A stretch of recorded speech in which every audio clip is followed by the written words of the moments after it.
Apa kabar semuanya? Saya harap baik-baik saja. Kembali lagi di channel YouTube Berita Hukum dan Politik bersama saya, Bung Joseph. Kali ini saya atau kita akan membahas mengenai suatu topik yang sangat-sangat hangat di Indonesia. Tentunya menjadi bahasan dalam seminggu sepekan ini pembahasannya. Ya, topik mungkin teman-teman sudah tahu ya. Topiknya adalah mengenai Mahkamah Konstitusi atau mengenai sistem peradilan di Indonesia. Jadi bagi teman-teman yang terus penasaran tentang konten-konten hukum dan yang kepo nih tentang hukum, silakan klik di pencarian kolom YouTube, search Berita Hukum dan Politik dan tonton semua videonya. Jangan lupa di like dan subscribe dan juga di share kepada teman-teman yang ada di seluruh Indonesia. Kalau merasa konten-konten daripada Berita Hukum dan Politik itu konten yang mengedukasi.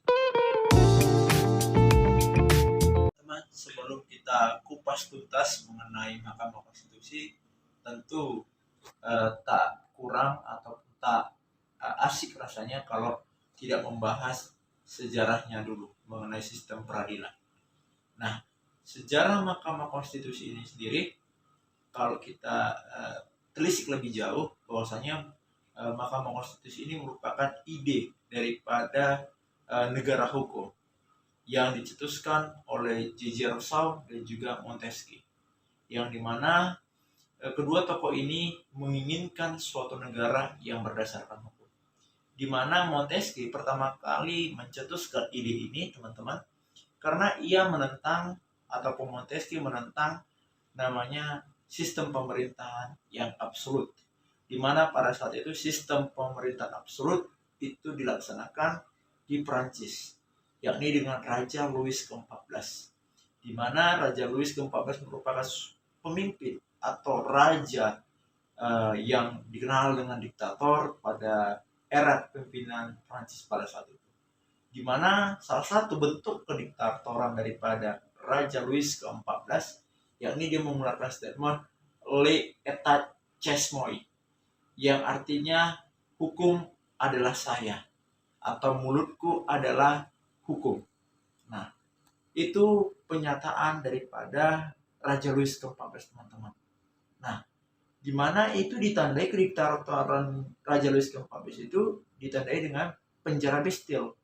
Nah, penjara Bastille itulah menandakan kediktatoran raja. Jadi apabila raja tidak senang kepada seseorang, maka ia akan memasukkan orang itu ke dalam penjara Bastille. Nah, kediktatoran tadi Raja Louis ke-14 itulah yang menyebabkan Montesquieu melakukan revolusi pada saat itu, revolusi.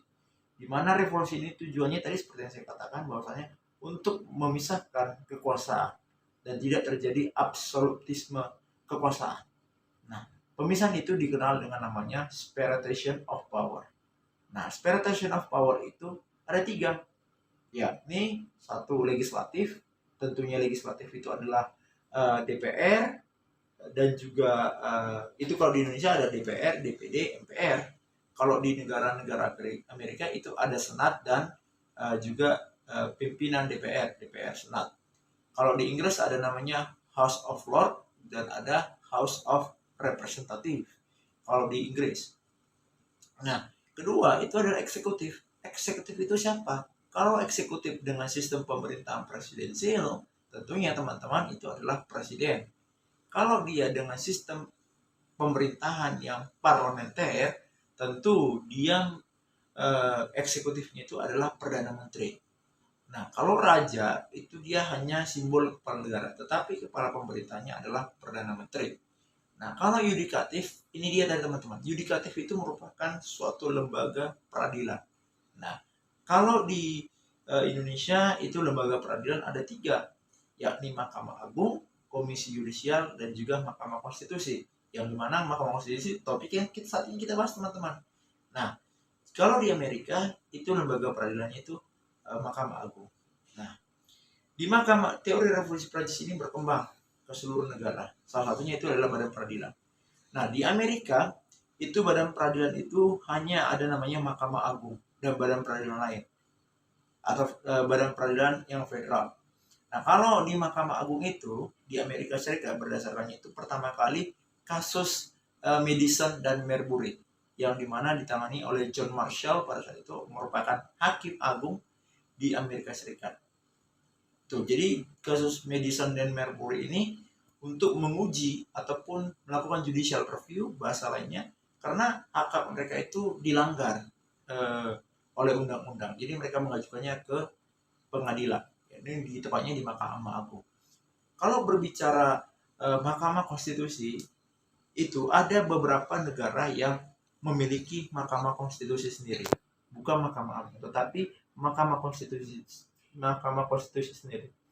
Tercatat 78 negara yang sudah memiliki lembaga peradilan atau Mahkamah Konstitusi tersendiri. Sebut saja Azerbaijan, Indonesia, Rusia, dan negara lainnya sudah memiliki namanya Mahkamah Konstitusi sendiri. Jadi sekali lagi ada terdapat 78 negara yang memiliki badan ataupun Mahkamah Konstitusinya sendiri, yang dimana terpisah dari Mahkamah Agung. Itu sejarah singkat daripada Mahkamah Konstitusi secara umum. Oke teman-teman, selanjutnya kita membahas namanya sejarah Mahkamah Konstitusi di Indonesia.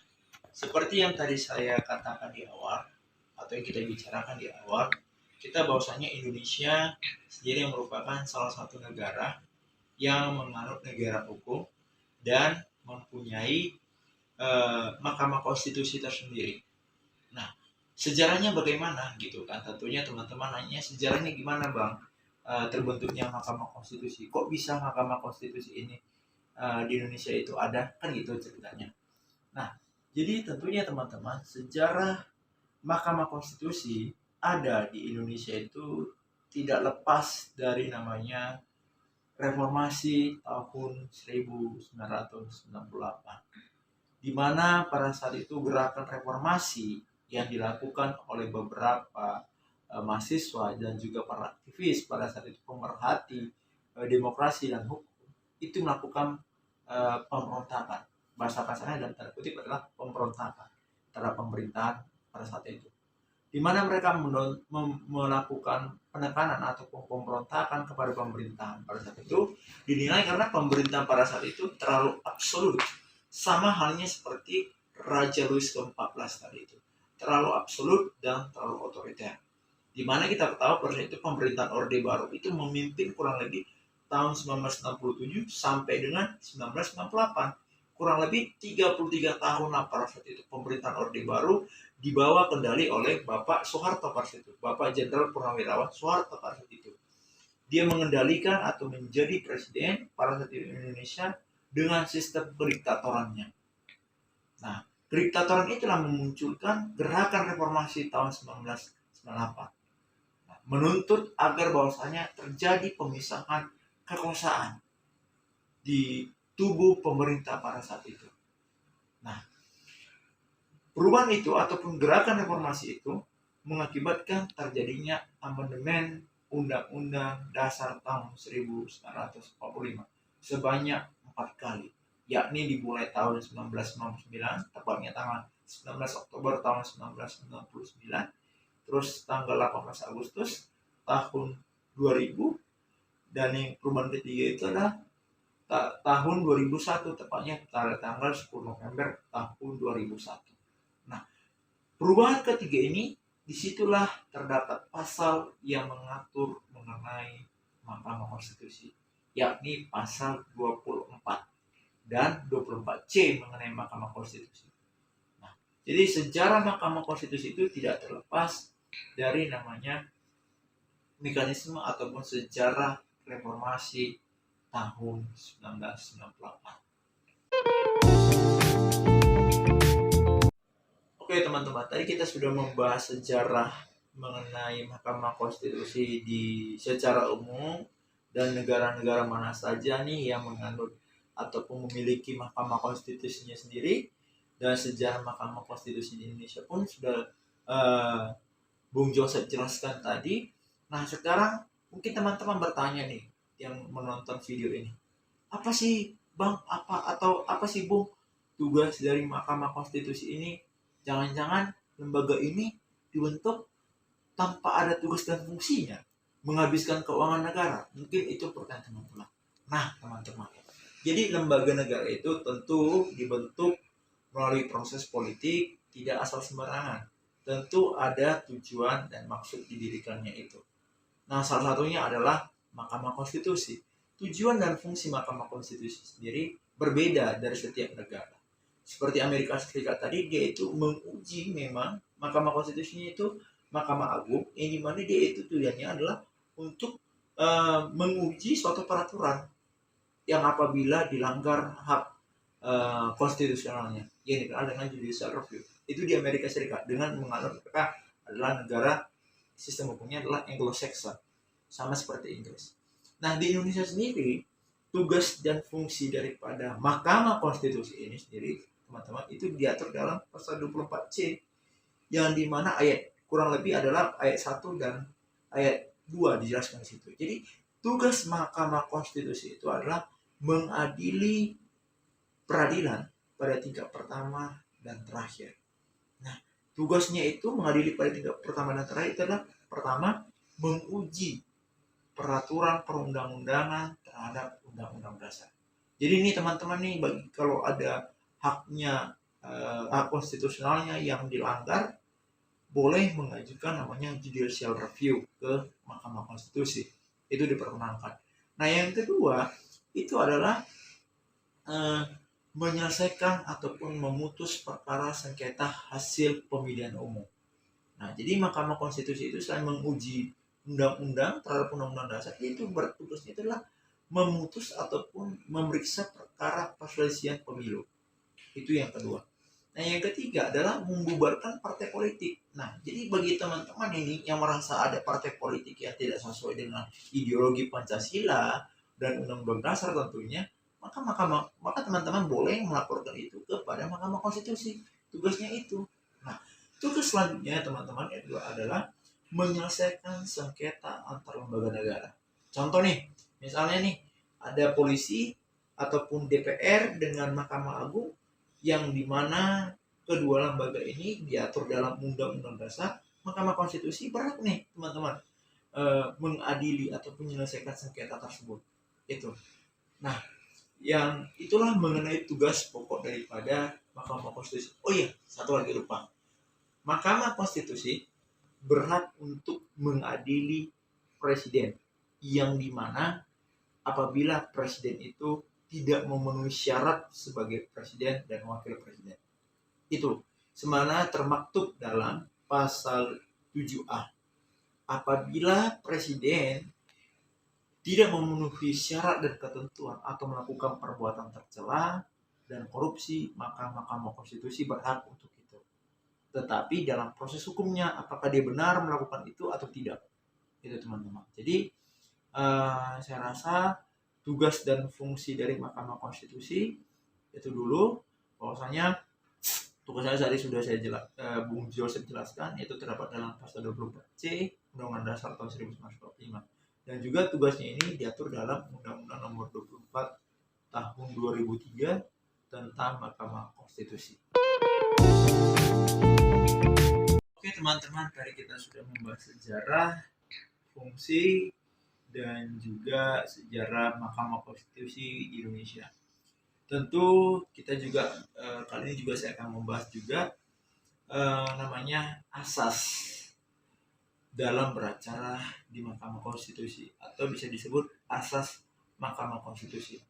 Tentunya asas, kalau kita lihat dari secara etimologis atau secara kata ataupun dari segi terminologi, asas itu merupakan pedoman ataupun landasan yang dijadikan sebagai tolak ukur dalam melakukan suatu kegiatan.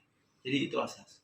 Nah, sama seperti badan peradilan pada umumnya, yakni Mahkamah Agung, baik itu tingkat peradilan umum, militer, tun, itu memiliki asas, yang dimana tujuan asas ini agar terciptanya namanya sistem peradilan yang bebas dan merdeka, dan tentunya semuanya itu untuk penegakan keadilan sebagaimana tercatat dalam pasal 24 Undang-Undang Dasar. Jadi badan peradilan itu adalah badan peradilan yang bebas dan merdeka dengan tujuan adalah penegakan hukum. Nah, seperti yang saya katakan tadi bahwasanya sama seperti namanya badan peradilan pada umumnya, Mahkamah Agung ataupun badan peradilan umum lainnya, Mahkamah Konstitusi dalam melaksanakan tugasnya itu memiliki asas. Asasnya itu kurang lebih ada 6, yakni pertama adalah asas persidangan terbuka untuk umum. Nah, asas persidangan terbuka untuk umum ini bahwasanya persidangan itu dapat dilihat dan disaksikan oleh seluruh masyarakat Indonesia. Nah, itu termaktub dalam pasal 2 Undang-Undang Nomor 48 Tahun 2009 tentang kekuasaan kehakiman. Nah, jadi terbuka artinya biar masyarakat semua mengetahui dan mengerti proses hukumnya tanpa ada ditutupi. Itu teman-teman. Tetapi ada pengecualiannya teman-teman. Di dalam pasal 20 Undang-Undang Mahkamah Konstitusi, yakni Undang-Undang Nomor 24 Tahun 2003 tentang Mahkamah Konstitusi, ada beberapa ketentuan, termasuk kode etiknya juga ada, bahwasanya dalam hal rapat permusyawaratan hakim atau RPH itu memang sidangnya tertutup. Artinya untuk memberikan waktu kepada hakim untuk bermusyawarah dalam memutus perkara tersebut. Jadi ke-9 hakim itu tadi, yang dimana 9 hakim itu terdiri dari unsur DPR, kalau di Indonesia teman-teman ya, DPR, Presiden, dan juga Mahkamah Agung itu bermusyawarah terhadap suatu perkara. Itu teman-teman. Nah yang kedua, asas yang kedua itu adalah asas independensi dan imparsial. Independen artinya dia mandiri. Artinya dia tidak bergantung kepada orang lain. Itu teman-teman. Jadi independensi hakim itu harus perlu. Artinya dia mandiri, tidak namanya tergantung kepada orang lain dan tidak boleh ditekan. Mahkamah Konstitusi itu teman-teman. Itu tujuannya apa? Tentu sekali lagi terciptanya negara hukum dan peradilan yang bebas dan mandiri. Itu tujuan daripada independensi tadi. Asalnya adalah imparsial. Imparsial artinya apa? Tidak memihak. Artinya Mahkamah Konstitusi ini dibentuk di mana dan hakim yang dipilih itu memang harus benar-benar hakim yang memiliki pengalaman, pengetahuan dan integritas, dan dia tidak boleh memihak. Nah gitu teman-teman. Jadi imparsial itu artinya tidak boleh memihak dan tidak boleh namanya menentukan salah satu pihak, begitu teman-teman. Jadi harus imparsial, dan terwujudnya tadi itu peradilan yang bebas dan merdeka dan terwujudnya cipta negara hukum. Bagaimana? Mungkin teman-teman bertanya ya. Ini saya singgung nanti beda topik lagi. Mungkin teman-teman bertanya di dalam konten YouTube ini. Bang, bagaimana sih melihat kasus Bapak Anwar Usman sebagai hakim konstitusi? Apakah itu termasuk non imparsial atau sudah imparsial, Bang? Begitu kan? Nah, saya tidak mau berkomentar terlalu lebih. Cuman teman-teman, apabila kita mengambil sampel misalnya Bapak Anwar Usman kemarin itu, dia memberikan kuliah umum di Universitas Sultan Agung di Semarang, itu menyebut ada sedikit menyinggung, walaupun dia tidak secara kontras menyinggung mengenai suatu hal gitu kan, termasuk kepala daerah itu dia menyinggung sedikit begitu, menyinggung, tetapi tidak secara frontal. Dia dengan mengutip berbagai kajian-kajian agama Islam, tentunya dia mencoba mengkaitkan itu, tetapi dia Bapak Anwar Usman tidak secara frontal begitu kan. Nah, apakah itu diperkenankan? Kalau menurut saya secara pribadi, kalau melihat dari kutipan itu, kutipan video yang beredar, maka menurut saya sebagai pengamat hukum gitu kan, dan juga praktisi, bahwasanya mengatakan bahwasanya Bapak Anwar Usman itu dapat dikategorikan dapat melanggar kode etik, walaupun tidak secara gamblang. Namun akan tetapi pengucapan ataupun kalimat yang diutarakan oleh Bapak Ketua Mahkamah Konstitusi itu harus diselesaikan melalui kode etik terlebih dahulu. Tetapi kalau ditanya secara peraturan perundang-undang, ucapan beliau itu dapat dikategorikan melanggar kode etik. Jadi hakim itu tidak boleh menyebut atau menyinggung, hakim konstitusi tidak boleh menyebut dan tidak boleh menyinggung suatu perkara yang sedang ditanganinya, walaupun itu terutama perkara yang belum putus, teman-teman, itu perlu dicatat. Jadi hakim Mahkamah Konstitusi itu tidak boleh menyinggung perkara yang dia tangani sebelum ia memutus. Lain hal dia sudah memutus, ditanya seseorang mengenai baik wartawan maupun mahasiswa, itu boleh, tetapi tidak boleh diperkenalkan. Nah, konsekuensinya apa apabila hakim melanggar itu? Maka konsekuensinya ia harus mundur dari jabatannya. Dia harus mundur. Atau ia dimundurkan dari jabatannya oleh Dewan Kode Etik atau Mahkamah Kehormatan Mahkamah Konstitusi itu sendiri. Nah, selanjutnya dalam Mahkamah Konstitusi itu ada asasnya, itu yang ketiga itu adalah asas hakim tidak boleh menolak perkara. Nah, sama seperti Badan Peradilan Umum, Mahkamah Konstitusi itu tidak boleh menolak satu perkara pun, tidak boleh ia tolak. Artinya ia berhak menerima perkara itu. Nah, di mana dalam menerimanya itu tidak masukkan dalam buku register perkara konstitusi atau RPBM. Itu buku perkara konstitusi, BPK, buku perkara konstitusi di Mahkamah Konstitusi. Itu sesuai dengan Undang-Undang Kekuasaan Hakiman pasal 4 Undang-Undang Kekuasaan Kehakiman nomor 48 tahun 2009. Nah, asas selanjutnya apa, teman-teman? Asas selanjutnya itu adalah asas peradilan cepat dan berbiaya ringan. Nah, asas cepat dan berbiaya ringan ini apa, teman-teman? Kita tanyakan. Sama seperti halnya ringan. Jadi kalau kita teman-teman merasa ada hak-haknya dilanggar oleh konstitusi, maka teman-teman dapat mengajukan permohonan begitu, ataupun dapat mengajukan namanya kalau lihat konteks pemilu dapat mengajukan gugatan ke Mahkamah Konstitusi. Nah, permohonan ini tidak dipungut biaya sama sekali. Kalaupun dipungut, teman-teman, dalam konteks kalaupun misalnya dipungut, ya dapat dikategorikan hanya uang fotokopi dan lain sebagainya. Itu mungkin ya kisarannya tidak terlalu besar mungkin, teman-temannya tidak seperti apa. Jadi itu tujuannya adalah itu untuk asasnya tadi itu adalah peradilan cepat dan berbiaya ringan. Nah, peradilan cepat itu adalah Mahkamah Konstitusi harus memutus perkara itu kurun waktu 60 hari, kurang lebih 30 sampai 60 hari Mahkamah Konstitusi harus memutus suatu perkara yang diajukan kepadanya. Nah, asas selanjutnya, teman-teman, yang mungkin asas yang terakhir ya. Asas itu adalah hakim Mahkamah Konstitusi itu harus mendengarkan kedua belah pihak, atau disebut dalam bahasa Latinnya asas audi et alteram partem. Aslinya mendengarkan kedua belah pihak. Jadi asas mendengarkan kedua belah pihak ini tujuannya apa? Tetap tujuannya adalah untuk terciptanya cita negara hukum dan peradilan yang bebas dan mandiri begitu, teman-teman. Bebas dan merdeka dan mandiri gitu, teman-teman.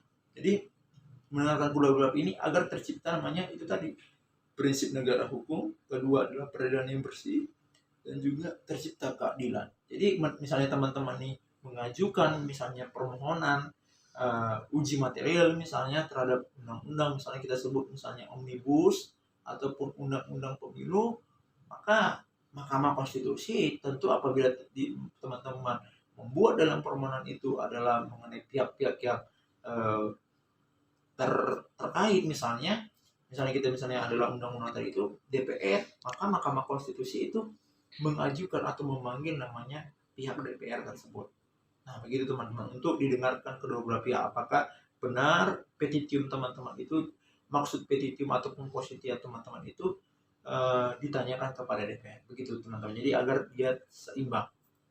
Nah, asas selanjutnya itu adalah, dan terakhir itu adalah asas namanya hakim harus aktif. Jadi hakim harus aktif itu, hakim harus aktif mencari dan menggali keterangan-keterangan daripada pihak-pihak yang tadi itu. Misalnya pihak teman-teman mengajukan gugatan, pasti pemohon ya disebut ya.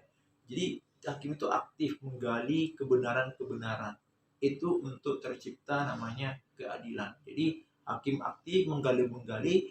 Nah, apabila tergali tentu putusannya akan bersifat adil gitu teman-teman. Jadi sekian dulu topik hari ini mengenai Mahkamah Konstitusi.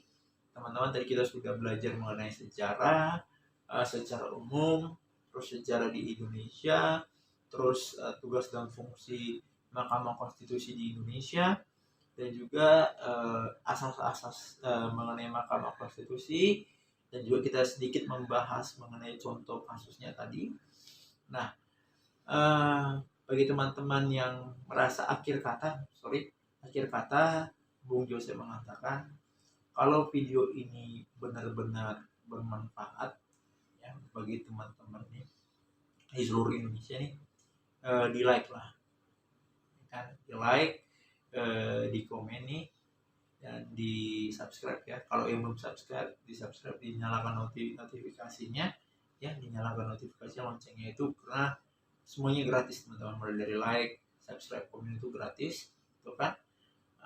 Dan kalau merasa teman-teman ini kontennya sangat mengedukasi nih kepada teman-teman yang lain, teman-teman kalian ini misalnya kan, bisa di share, ada tombol share-nya nanti di sebelah pojok kanan atas kan, itu pojok kanan atas, di share videonya.